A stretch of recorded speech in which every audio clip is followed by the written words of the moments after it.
Okay students, आज हम लोग देखने जा रहे हैं कि डिस्क्रिमिनेंट, क्वाड्रेटिक इक्वेशन के अंदर डिस्क्रिमिनेंट क्या है, ठीक है। फिर उसकी जो प्रॉपर्टीज, मतलब उसकी जो कंडीशंस होती है, उसके ऊपर से हम लोग नेचर्स ऑफ रूट कैसे डिसाइड कर सकते हैं, किस तरीके के सम्स उसके अंदर आते हैं, वो हम आज देखने जा रहे हैं, ठीक है। देखिए जरा ध्यान देखिएगा यहाँ पे। ओके, तो सबसे पहले मैं यहाँ पे जो अपना चैप्टर है क्वाड्रेटिक इक्वेशन, ये मैंने लिख दिया यहाँ पे नाम। चलो ये नाम हो गया। ओके, तो ये हो गई बात हमारे चैप्टर में टॉपिक की। अब स्टैंडर्ड इक्वेशन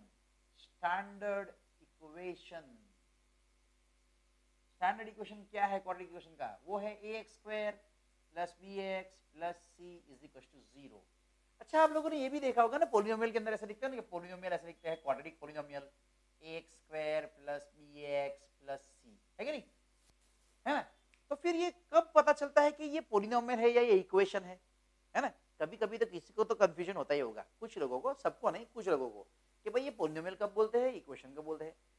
तो मैं बता देता हूं कि इक्वेशन का मतलब क्या है, इक्वेट किया हुआ, इक्वेट, तो यहाँ पे ये है इक्वल टू की साइन, तो इस पोलिनोमियल को, क्वाड्रेटिक पोलिनोमियल को इक्वल टू 0 लिखा गया है, बराबर। तो इक्वेट किया हमने, इसलिए इसको बोलते हैं क्वाड्रेटिक इक्वेशन, और ये सिर्फ पोलिनोमियल के फॉर्म में लिखा है, इसलिए पोलिनोमियल, ठीक है, समझ में आ गया। ओके चलो, तो ये हमारा है क्वाड्रेटिक इक्वेशन। अब हम लोग देखेंगे कि डिस्क्रिमिनेंट जो होता है वो क्या है एक्चुअली, डिस्क्रिमिनेंट की वैल्यू क्या है, कैसे फाइंड करना है, और उसके ऊपर से हम लोग नेचर ऑफ रूट्स कैसे डिसाइड कर सकते हैं, और किस प्रकार के समझाएंगे। चलो बराबर ध्यान दीजिएगा और लास्ट तक देखिएगा, क्योंकि बहुत सारी चीजें इंपॉर्टेंट इसके अंदर आने वाली है, ठीक है। तो लास्ट तक इस वीडियो को देखिएगा। चलो यहां पे है सबसे पहले डिस्क्रिमिनेंट, ओके। डिस्क्रिमिनेंट हम लोग उसको डिनोट करेंगे कैपिटल डी से। कैपिटल डी जो दिया गया है b² - 4ac, है ना। चलो आप लोग बोलोगे कि सर ये b² - 4ac कहां से आएगा, तो आपने मुझे मेरा प्रीवियस वीडियो अगर देखेंगे कि method of computing the square से जो मैंने सम किया था, उसके अंदर सबसे पहले मैंने दिखाया था कि वो कंप्यूटिंग द स्क्वायर से हम फॉर्मूला, मतलब क्वाड्रेटिक फॉर्मूला कैसे ऑब्टेन करते हैं। अभी मैं फॉर्मूला लिखूंगा यहाँ पे कि क्या है, आप वो प्रीवियस वीडियो देखिएगा तो आपको पता चल जाएगा कि वो क्वाड्रेटिक फॉर्मूला कैसे आती है, ठीक है। तो मैं यहाँ पे लिखा हूँ कि रूट्स जो थे ना वो ऐसे कुछ आए थे, वो फॉर्मूला से ±b² - 4ac/2a, ये हमारे फॉर्मूला मेथड से रूट्स आए थे हमारे, ठीक है। तो वो वीडियो जरूर देखिएगा, आपको पता चल जाएगा कि वैल्यू कैसे आई, ठीक है। ओके चलो, तो फिलहाल हम लोग लेंगे कि ये जो स्क्वायर रूट के अंदर जो है b² - 4ac, उस चीज को हम लोग बोलते हैं डिस्क्रिमिनेंट, ठीक है। अब डिस्क्रिमिनेंट जो है उसमें तीन चीजें पॉसिबल होती है, डिस्क्रिमिनेंट में तीन चीजें पॉसिबल है, तीन चीजें। वो कौन सी तीन चीजें हैं? तो डी की वैल्यू क्या हो सकती है? डी की वैल्यू हो सकती है पॉजिटिव, सही है। डी की वैल्यू हो सकती है इक्वल्स टू 0, और डी की वैल्यू हो सकती है लेस देन 0, मतलब ये हो सकती है इक्वल्स टू 0, लेस देन 0 और ग्रेटर देन 0, तीनों तीन में से कोई भी हो सकती है, ठीक है। लेकिन ये तीन डिफरेंट पॉसिबिलिटीज की वजह से हमको तीन अलग अलग जानकारियां मिलेगी रूट्स ऑफ क्वाड्रेटिक इक्वेशन के बारे में, ठीक है। तो ये देखते हैं, चलो सबसे ये हम लोग पकड़ते हैं D greater than 0, discriminant greater than 0 है, अगर ये ग्रेटर देन 0 है तो हमको मिलेंगे roots are real and distinct. चलो रियल का मतलब नहीं मालूम होता तो मैं लिख देता हूं बाजू में value, real value and distinct. Distinct का मतलब क्या होता है? डिस्टिंक्ट का मतलब होता है डिफरेंट, अलग अलग, जिसको बोलते हैं अलग अलग, सेम अलग अलग मिलते हैं, अलग अलग, ठीक है। तो ये हो गया इसमें कि अगर डी पॉजिटिव है, ग्रेटर देन 0 हमारा आ गया, तो इसके डिस्टिंक्ट मतलब डिफरेंट आएंगे। चलो ये दूसरा कंडीशन देख लेते हैं कि अगर डी की वैल्यू ग्रेटर देन 0 की जगह पे इक्वल्स टू 0 आ गई, इक्वल्स टू 0 मतलब डायरेक्टली 0 आ गया, तो क्या होगा? तो हम लोग डायरेक्टली नेचर ऑफ रूट लिख सकते हैं कि भाई रूट जो है, रूट्स आर रियल वैल्यूज, इसमें भी रियल वैल्यूज ही आएगी, एंड इक्वल आएंगे इसके रूट्स। ये सबसे इंपॉर्टेंट है, इसके ऊपर बहुत सारे ऑब्जेक्टिव्स भी आते हैं, बहुत इंपॉर्टेंट है ये चीजें, ठीक है, बहुत इंपॉर्टेंट है ये। तो यहाँ पे क्या आएगा, roots are real value and equal, मतलब दो रूट्स आएंगे, क्वाड्रेटिक इक्वेशन है तो दो रूट्स आएंगे, और दो रूट्स आएंगे तो दोनों सेम आएंगे, यहाँ पे डिफरेंट आएंगे, यहाँ पे सेम आएंगे, ये डिफरेंट है ये सेम है, ठीक है, कंडीशन में फर्क है, आंसर में फर्क आ जाएगा। ध्यान से देखा जाए तो आपको पता चलेगा कैसे, अभी दिखाता हूँ, रुकिए, पहला हम थर्ड केस भी तो देख ले, है ना, ये रह जाएगा।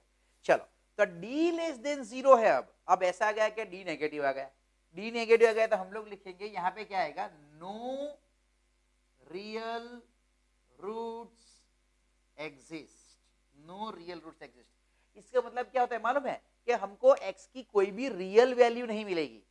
देखो ध्यान दो, यहां पर मैंने क्या बोला है, मैंने ऐसा बोला है कि नो रियल रूट्स एग्जिस्ट, मैंने ऐसा नहीं बोला है कि नो रूट्स एग्जिस्ट, क्योंकि जैसे ही आप 10th में से सक्सेसफुली A1 ग्रेड पास करके बहुत सारे मार्क्स स्कोर करके जैसे ही आप 11th में जाओगे और आप मैथ्स की ऑप्ट करोगे ना, तो मैथ्स के लिए आपको एक टॉपिक आएगा, एक चैप्टर आएगा, और वो है कॉम्प्लेक्स नंबर्स, और वहां पे कॉम्प्लेक्स नंबर्स में नेगेटिव नंबर के भी स्क्वायर रूट होते हैं, नेगेटिव वैल्यूज आएगी, क्यों, क्योंकि ये देखो डी हमारा कहां पे है, स्क्वायर रूट के अंदर है, स्क्वायर रूट के अंदर है, तो वही मैं बता रहा था कि कैसे ये आएगा, नेचर ऑफ रूट कैसे पता चला, तो वो है कि हमारा डी जो है वो स्क्वायर रूट के अंदर है, तो रूट मतलब क्या होता है, इरेशनल नंबर, सही है, ठीक है।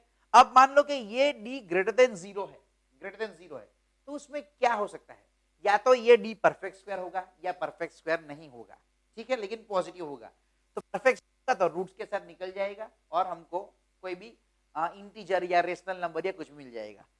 अगर ये इक्वल्स टू 0 है तो ये तो रूट ही निकल जाएगा, रूट अगर निकल जाएगा तो इसका मतलब क्या है, हमको ये -b/2 ही मिलेगा, है ना। अगर ये d इक्वल्स टू 0 है तो इसके हिसाब से हमको क्या मिलेगा, x is equals to -b plus और माइनस 0/2a, तो मतलब हमको दोनों केस में क्या मिलेगा मालूम है, -b/2a और x is equal to -b/2a, मतलब दो रूट्स मिले और दोनों सेम, समझ में आ रहा है मैं क्या बोल रहा हूँ। इस हिसाब से हम लोग बोल रहे हैं कि ये दो इक्वल रूट्स आएंगे, यहाँ पे क्या आएगा, डिस्टिंक्ट, अलग अलग आएगा, डिपेंड करेगा, क्योंकि एक अगर ये ग्रेटर देन 0 है तो यहाँ पे क्या आ जाएगा, एक -b प्लस के साथ आएगा और एक -b माइनस के साथ आएगा, मतलब दो अलग अलग चीजें आ जाएगी, ठीक है। तो इसी के ऊपर डिपेंड करता है, ये कंडीशन के ऊपर डिपेंड करता है कि हमारे रूट्स कैसे होंगे, रियल, डिस्टिंक्ट, रियल, इक्वल या नो रियल रूट्स एग्जिस्ट, क्योंकि रियल वैल्यूज के लिए हमको अगर स्क्वायर रूट के अंदर कोई नेगेटिव वैल्यू आती है, नेगेटिव वैल्यू जैसे ये -3 मान लो आ गया, तो इसका वैल्यू हमारे पास रियल वैल्यूज में नहीं है। हाँ एक चीज है कि कॉम्प्लेक्स नंबर में अगले साल आएगा, लेकिन वो अगले साल आएगा, अभी तो ये साल का देख ले, ठीक है, क्योंकि ये साल में हमको A1 ग्रेड करना है ना, 100 आउट ऑफ 100 लाना है, तो यहाँ पे ध्यान दे दो, चलो ठीक है, आने ही वाले हैं, टेंशन मत लो। चलो, तो ये क्या है, डिस्क्रिमिनेंट डी आ गया, उसकी हमने कंडीशन देख ली, सारी चीजें आ गई, ठीक है। अब ये जो होता है ना, उसको हम बोलते हैं, ये जो सारी चीजें जो हमने की ना, उसको हम बोलते हैं nature of roots, nature of roots. तो जब क्वेश्चन के अंदर पूछा है, कोई क्वाड्रेटिक इक्वेशन हमको दे दे और कहे कि भाई नेचर ऑफ रूट फाइंड करो, जैसे कि ये दे दिया कि 2x² - 6x + 5 = 0, और आपको बोल दिया भाई find the nature of root, तो कुछ नहीं करना है, a = 2 ले लो जैसे दिया है, b = -6 ले लो और c = 5 ले लो, फिर डिस्क्रिमिनेंट है हमारे पास मालूम है b² - 4ac, चलो ये ले लो, ठीक है, b² - 4ac ले लिया, वैल्यू रख दो इसके अंदर। अब ये b की वैल्यू -6 है तो मैं माइनस साइन के साथ रखूंगा स्क्वायर, -4, a की वैल्यू +2 तो +2, c की वैल्यू +5 तो +5।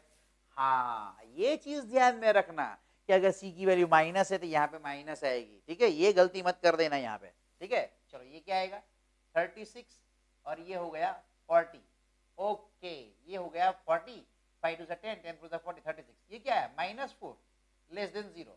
अच्छा -4 < 0, चलो बोलो कौन सा आएगा, यही आएगा। तो ये केस के अंदर नेचर ऑफ रूट क्या है, नो रियल रूट्स एग्जिस्ट, आ गया, नो रियल रूट्स एग्जिस्ट।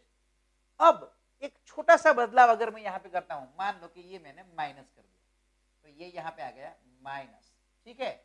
अब ये अगर माइनस आता है तो हमारी वैल्यू में क्या चेंज आता है, देखो b² है तो b की वैल्यू -6 है, -6 का स्क्वायर, -4, a की वैल्यू 2 है तो 2, c की वैल्यू -5 है तो मैं -5 साइन के साथ रखूंगा माइनस, ठीक है, साइन के साथ रखना है, ये आ गया 36, 5 2 10, 10 4 40, लेकिन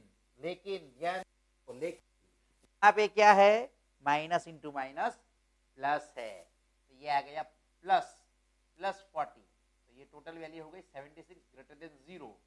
ओ अब रूट्स कौन से होंगे, ग्रेटर देन 0 मतलब ये रहा पहला वाला, ये रहा पहला वाला, roots are real and distinct. तो अभी नेचर ऑफ रूट्स क्या हो गया, रियल एंड डिस्टिंक्ट, ठीक है। और उसी तरीके से कोई परफेक्ट स्क्वायर आ गया, जैसे मान लो कि 4x square minus 4x plus 1 is equal to 0, हमको ये दिया है, a की वैल्यू हमको मिलेगी 4, b की वैल्यू माइनस 4 और c की वैल्यू 1।